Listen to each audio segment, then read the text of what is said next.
I figure maybe I can get in a little reading before it's time to go to bed. That is, after the radio's turned down a little. We met our hair expert who does permanent waving in reverse. Her clients are all Africans. They're born with a permanent wave. But do they like it? They're women, aren't they?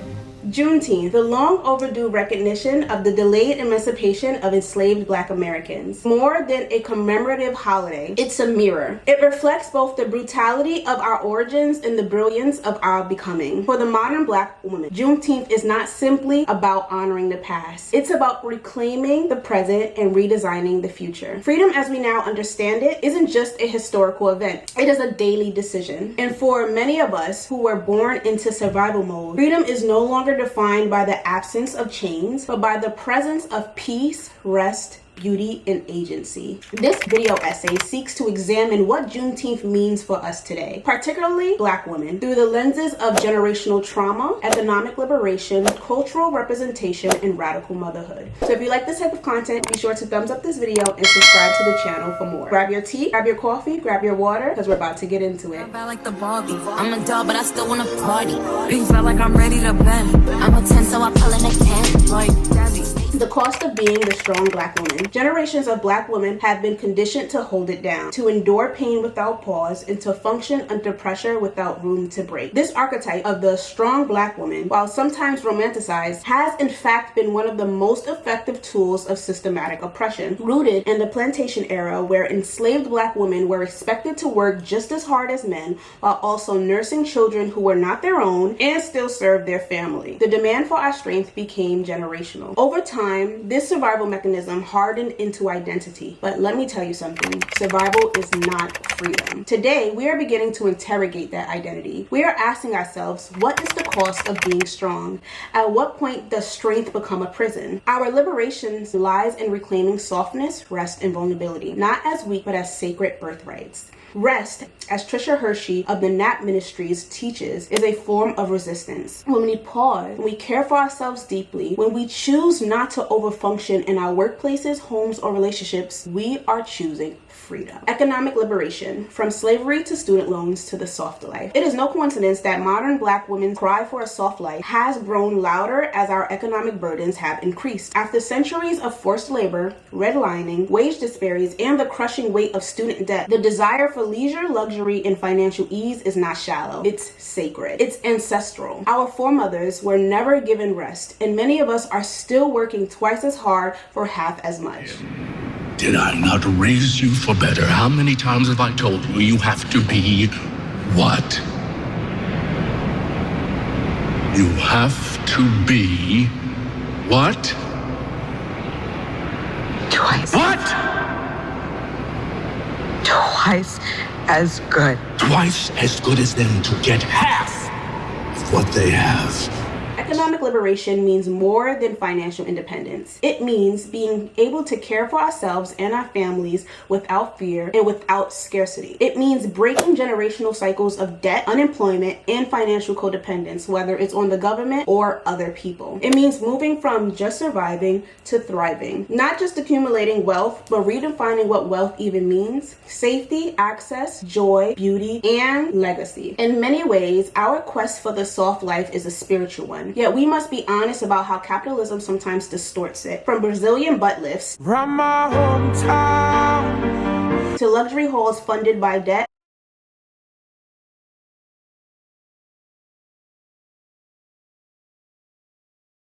to taking questionable measures to attain that lifestyle just for the pursuit of softness. Today's episode of Make Him Pay, which can veer into self-harm when we try to buy our way out of systematic exhaustion. But rather than shame these choices,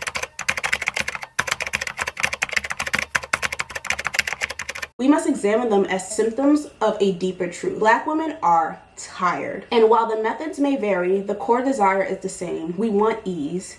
We deserve ease. Pop culture reflections between representation and reality. In the realm of pop culture, we've witnessed Black women's pursuit of power, pleasure, and peace play out in real time. Keke Palmer's public journey through motherhood, co-parenting, being head of household at a young age, and lastly, even her image reinvention, all has sparked national dialogue about autonomy, control, and the burdens we carry. Gabrielle Union's candidness nervous about splitting bills in her household, thinking that she's challenging traditional norms, when in reality, this just exposed the anxieties even successful Black women still carry about provision and legacy. In this household, we split everything 50-50. But in the other households that each of us have to support, it puts this, there's always this like gorilla on your back that it is like, you better work. You know, you gonna sleep in? You know, somebody might not eat. Come on, you gotta work. And it's hard. It's hard to let that go. It wasn't until she received feedback from the general public that she too realized that she is worthy of being provided and protected for, that her independence is not a cape, but a trauma response to always relying on her own strengths. And there's just a lot of days that I have 10% and I need him to be 90. There's days I don't have and I need him to be 100. It's a trauma response. And 50-50 is, I'm not going to be vulnerable enough to trust you with 100% of anything, not my heart, not my cash. And when I started to really address that, and I was like, do you want to pay whole mortgage? I thought I was about to die.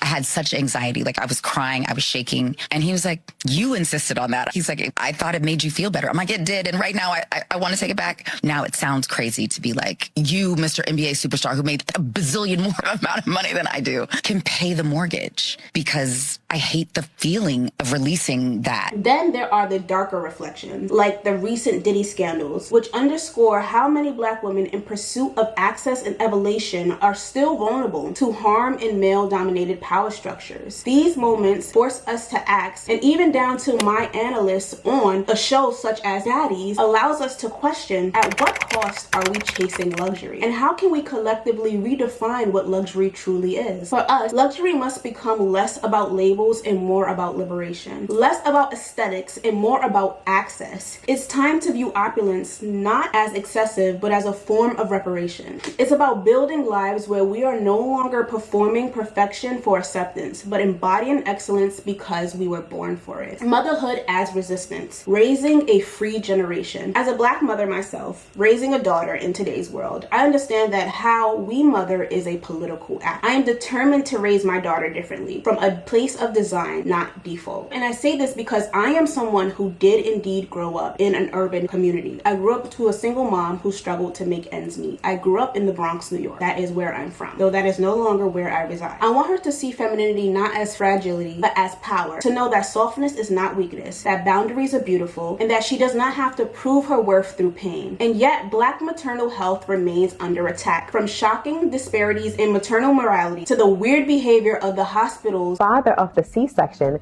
started practicing on enslaved women in Haiti, towards our birthing experience, to the dismissiveness of our pain in medical spaces. The father of the C-section started practicing on enslaved women in Haiti. In the late 1800s, he moved to Louisiana, where he continued his work. It is said he moved here specifically because they were number one in the disproportionate use of Black women and birthing people's bodies for C-sections. His first successful birth, named Cesarine, was born in 1831 to a slave woman. He ultimately performed 30 to 37 experimental cesarean sections on slaves. The father of the C-section started practicing on enslaved women.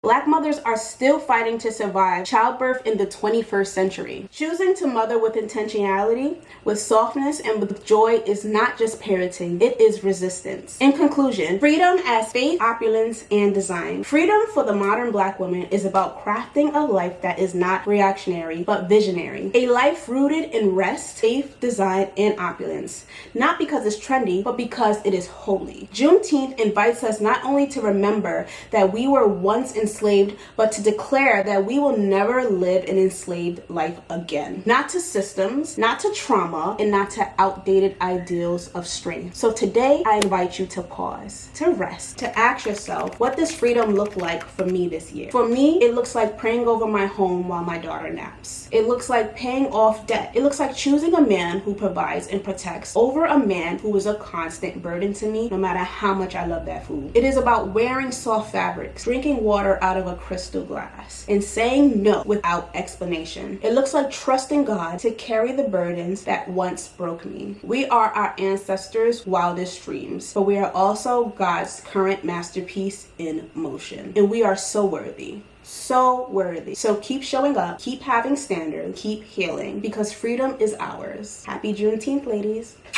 And I'm bad like the Barbie. I'm a doll, but I still wanna party. Pink felt like I'm ready to bend. I'm a 10, so I pull in a can.